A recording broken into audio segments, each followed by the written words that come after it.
سعدیہ بولی، عاطف تم جانتے ہو نا، اس کا چڑیا کا سا دل ہے، ابھی رونے لگ جائے گی، امی نے کہا جبکہ نواز ان دونوں کی نوک جھونک سے محظوظ ہو رہا تھا۔ سوری، میں تو مذاق کر رہا تھا، اب نواز بھائی کے سامنے رونا مت شروع کر دینا۔ عاطف باز نہیں آ رہا تھا تب ابو بھی وہاں آ گئے۔ ان کو دیکھ کر وہ دبک گیا، پھر نواز نے بھی اجازت چاہی۔ ارے بیٹا، کراچی پہنچتے پہنچتے تو رات ہو جائے گی، کل صبح چلے جانا، ابو نے کہا۔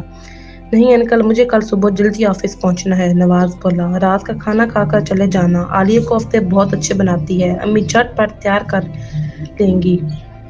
امی بولی، پھر کبھی صحیح، نواز نے کہا۔ اب تو انہیں ساری عمر آپی کے ہاتھ کے پکے ہوئے ہی کھانے پڑیں گے، کبھی اچھے کبھی برے۔ سعدیہ ہنستے ہوئے بولی تو عالیہ نے اسے گھورا اور نواز ہنس دیا۔ ڈھیر سارا وقت پلک جھپکتے گزر گیا۔ فائنل ایئر کے امتحان دے کر وہ فارغ ہو گئی تھی۔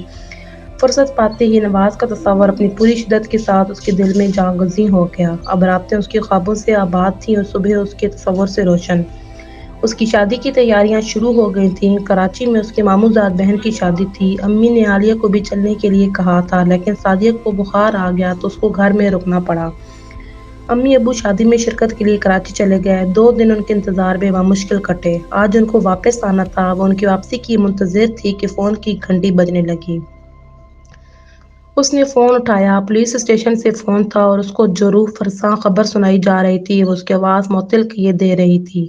امی ابو جس بس میں سوار تھے وہ آئل ٹینکر سے ٹکرا گئی۔ ریسیور اس کے ہاتھ سے چھوٹ گیا اور آنکھوں کے آگے اندھیرا چھا گیا۔ جب ہوش آیا تو پورا گھر لوگوں سے بھرا ہوا تھا۔ سعدیہ دھاڑے مار مار کر رو رہی تھی۔ عالیہ کے سوچنے سمجھنے کی صلاحیتیں جیسے سلب ہو گئی تھیں۔ وہ بس پتھرائی ہوئی نظروں سے سب کو دیکھ رہی تھی۔ سب لوگ اسے گلے لگا کر تسلیاں دے رہے تھے، لیکن اسے کچھ بھی سمجھ میں نہیں آ رہا تھا۔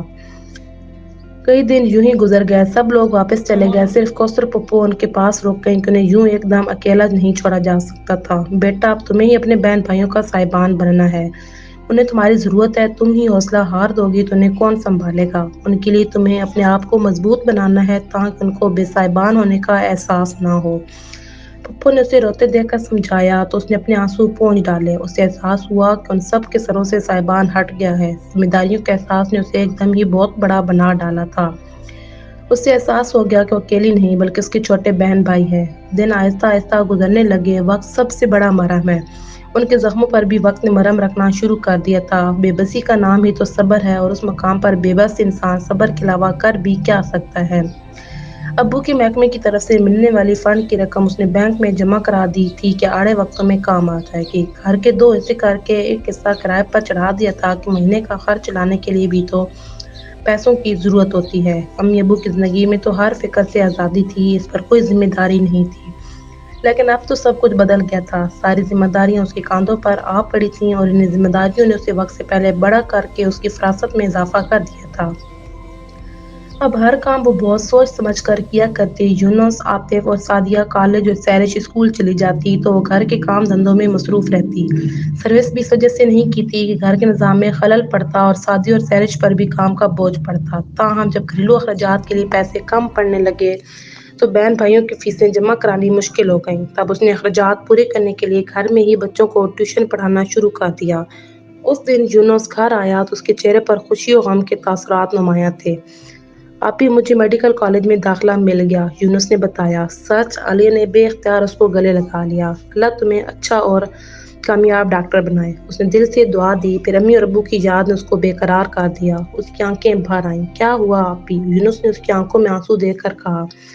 اگر آج امی ابو زندہ ہوتے تو کتنے خوش ہوتے، عالیہ آنسو صاف کرتے ہوئے بولی۔ ہاں، مجھے بھی آج امی ابو کی کمی بہت محسوس ہو رہی ہے، یونس کی آواز بھی بھرا گئی تھی۔ تمہیں ان کے خوابوں کی تعبیر بننا ہے، عالیہ نے بھرائی ہوئی آواز میں کہتے ہوئے دوبارہ اسے گلے سے لگا لیا۔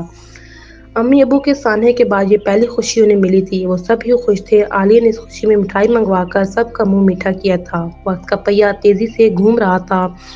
وہ اللہ تعالیٰ سے دعا کرتی کہ اس کے کاندھوں پر جو بھاری ذمہ داری آ گئی ہے اسے بخوبی بخیر و عافیت عہدہ بڑھا کر دے۔ اس دن پھپھو آئی تھیں۔ انہیں نصرت خالہ نے عالیہ کی مرضی معلوم کرنے کے لیے بھیجا تھا کہ اب اس کے سر پر تو کوئی بڑا رہا نہیں، اب انہوں نے ہی معاملات طے کرنے تھے۔ اس کی شادی کے بارے میں پوچھ رہی تھیں۔ نہیں پھپھو، مجھے ابھی شادی نہیں کرنی ہے، عالیہ نے کہا۔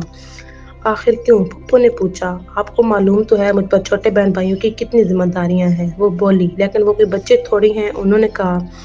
بچے تو نہیں ہیں لیکن ابھی تک نہ سمجھ ہیں، عالیہ نے کہا۔ سمجھ آتے آتے آ ہی جاتی ہے، انہیں بھی آ جائے گی، وہ بولی۔ کوئی بڑا سر پر نہ ہو تو اکثر بچے بھٹک جاتے ہیں، میں انہیں ان کی منزل تک پہنچاؤں گی، وہ بولی۔ اور تم کہاں جاؤ گی؟ وہ بولی۔ میری فکر مت کیجیے، وہ لاپرواہی سے ہنس دی۔ نادانی کی باتیں مت کرو، تم امانت ہو کسی کی، پھپھو سمجھانے والے انداز میں بولی۔ تبھی ایک لمحے کو اس کے دل میں ہلچل سی مچی اور ذہن کے پردے پر نواز کا تصور جگمگا اٹھا۔ کیا سوچ رہی ہو؟ پھپھو نے اسے سوچوں میں ڈوبا دیکھ کر پکارا تو وہ چونک سی گئی۔ اچھی طرح سوچ کر کل تک جواب دے دینا، یہ کوئی بچوں کا کھیل نہیں ہے۔ تم ان کی امانت ہو اور وہ اپنی امانت کی واپسی کے لیے تاریخ مانگ رہے ہیں، سوچنے کی گنجائش نہیں ہے پھپھو، کل بھی میرا جواب وہی ہوگا جو آج ہے، وہ اٹل لہجے میں بولی۔ تو کیا تم شادی ہی نہیں کرو گی؟ انہوں نے کہا۔ یہ میں نے کب کہا ہے؟ عالیہ کا دل لرز اٹھا، نواز سے جدائی کا تصور بھی جان لیوا تھا۔ پھپھو غور سے اس کی طرف دیکھ رہی تھیں۔ پہلے میں ان سب کو ان کی منزلوں پر پہنچاؤں گی، وہ عزم سے بولی۔ اور تمہاری منزل؟ انہوں نے پوچھا۔ میری منزل کا تعین تو ہے نا، شرمیلی سی مسکراہٹ اس کے لبوں پر آ گئی۔ تو تمہارا مطلب یہ ہے کہ وہ لوگ انتظار کریں؟ انہوں نے پوچھا۔ ہاں، وہ بولی۔ کب تک؟ انہوں نے پوچھا۔ یہ تو اللہ ہی بہتر جانتا ہے، اس نے نظریں جھکا لی۔ ٹھیک ہے، میں تمہاری بات ان تک پہنچا دوں گی، پھپھو نے کہا۔ وہ چلی گئی تو اس کے دل میں اطمینان اتر گیا، اسے یقین تھا کہ نواز اس کی بات کو رد نہیں کرے گا۔ زندگی ایک بار پھر اپنے ڈگر پر چل نکلی تھی، وہ سب جو اچانک حادثے پر سہم سے گئے تھے پھر اپنی روش پر چل نکلے تھے۔ عاطف نے پرزے نکالنے شروع کر دیے تھے، وہ اب اکثر دوستوں میں مصروف رہتا، کبھی پکچر کے پروگرام بنائے جاتے تو کبھی کہیں سیر و تفریح کے لیے جایا جاتا۔ عالیہ اسے سمجھانے کی کوشش کرتی تو وہ سنی انسنی کر دیتا، اور اب تو رات کو بھی دیر سے آنے لگا تھا، پوچھنے پر وہ مختلف بہانے کر دیتا۔ عالیہ اس کی طرف سے بے حد پریشان رہنے لگی تھی، وہ پڑھائی کی طرف سے بھی غافل رہنے لگا تھا، لگتا تھا جیسے اب اسے پڑھائی سے بالکل بھی دلچسپی نہیں رہی، جبکہ امی ابو نے اس کے مستقبل کے بڑے سہانے خواب دیکھے تھے۔ اس کے انٹر کے امتحان نزدیک تھے اور وہ کوئی تیاری نہیں کر رہا تھا۔ اس کی لاپرواہی دیکھ کر عالیہ کا دل بہت پریشان رہنے لگا۔ اس دن وہ کچن میں مصروف تھی کہ پڑوس سے صفیہ خالہ آ گئیں اور کچن میں ہی بیٹھ کر باتیں کرنے لگیں۔ عالیہ بیٹا، تمہاری امی مجھے اپنی بہنوں کی طرح عزیز تھیں، ہم دونوں میں اتنا دوستانہ تھا، تمہیں پتہ ہی ہے، انہوں نے کہا۔ مجھے پتہ ہے خالہ، وہ بولی۔ ان کی اولاد بھی مجھے اپنی اولاد کی طرح عزیز ہے، میں ان کی اولاد کو غلط راستے پر جاتا نہیں دیکھ سکتی، وہ بولی۔ عالیہ ایک دم چونک گئی۔ تم عاطف کو غلط راستے پر چلنے سے منع کیوں نہیں کرتی؟ انہوں نے کہا۔ کون سا غلط راستہ؟ مجھے تو کچھ بھی نہیں معلوم۔ اس کا دل زور زور سے دھڑکنے لگا۔ اور آپ دیر تک کہاں غائب رہتا ہے؟ تمہیں نہیں معلوم؟ انہوں نے تھیکے انداز میں کہا۔ وہ کچھ بتاتا ہی نہیں ہے، عالیہ نے کہا۔ وہ کرم داد کی بیٹھک میں جوا کھیلتا ہے۔ صفیہ خالہ کی آواز دھیمی پڑ گئی۔ یہ سن کر عالیہ کو اپنے پیروں تلے زمین نکلتی محسوس ہوئی۔ اس نے ڈوبتی آواز میں پوچھا۔ سچ کہہ رہی ہو خالہ؟ سچ کہہ رہی ہوں بیٹا، محلے کے سارے اوباش لڑکے رات کو وہاں جمع ہو کر جوا کھیلتے ہیں، میں نے انہی میں عاطف کو بھی اپنی آنکھوں سے دیکھا ہے۔ تم سب مجھے اپنی اولاد کی طرح عزیز ہو، اسے غلط راستے پر چلتا دیکھ کر مجھے بے حد صدمہ ہوا، اس لیے تمہیں بتانے چلی آئی۔ خالہ کی آواز بھی رن سی گئی۔ بہت شکریہ خالہ۔ عالیہ کی آنکھیں آنسوؤں سے لبریز تھیں۔ تھوڑی دیر بعد خالہ تو چلی گئیں اور وہ دکھ اور پریشانی کے سمندر میں ڈوب گئی۔ رات کھانے کے بعد عاطف نے باہر جانے کے لیے قدم بڑھائے تو آگے بڑھ کر اس کے راستے میں کھڑی ہو گئی۔ تم کہیں نہیں جاؤ گے؟ کیوں؟ عاطف حیرانی سے بولا۔ آوارہ لوگ راتوں کو باہر رہتے ہیں، اس نے کہا۔ میں کوئی آوارگی نہیں کرتا، دوستوں میں بیٹھتا ہوں، وہ بولا۔ مجھے تمہارے دوستوں کی حقیقت پتہ چل گئی ہے، وہ زہر خندہ لہجے میں بولی۔ آپ کہنا کیا چاہ رہی ہیں؟ عاطف الجھ سا گیا۔ تم جس راستے پر چل نکلے ہو وہ تباہی کی گڑھے کی طرف جاتا ہے، خدا کے لیے پلٹ آؤ، وہ ڈب ڈبائی آنکھوں سے اسے دیکھتی ہوئی بولی۔ آج آپ کیسی باتیں کر رہی ہیں؟ ہٹیں، مجھے دیر ہو رہی ہے، وہ اسے ایک طرف اٹھا کر باہر نکل گیا اور وہ آوازیں دیتی رہ گئی۔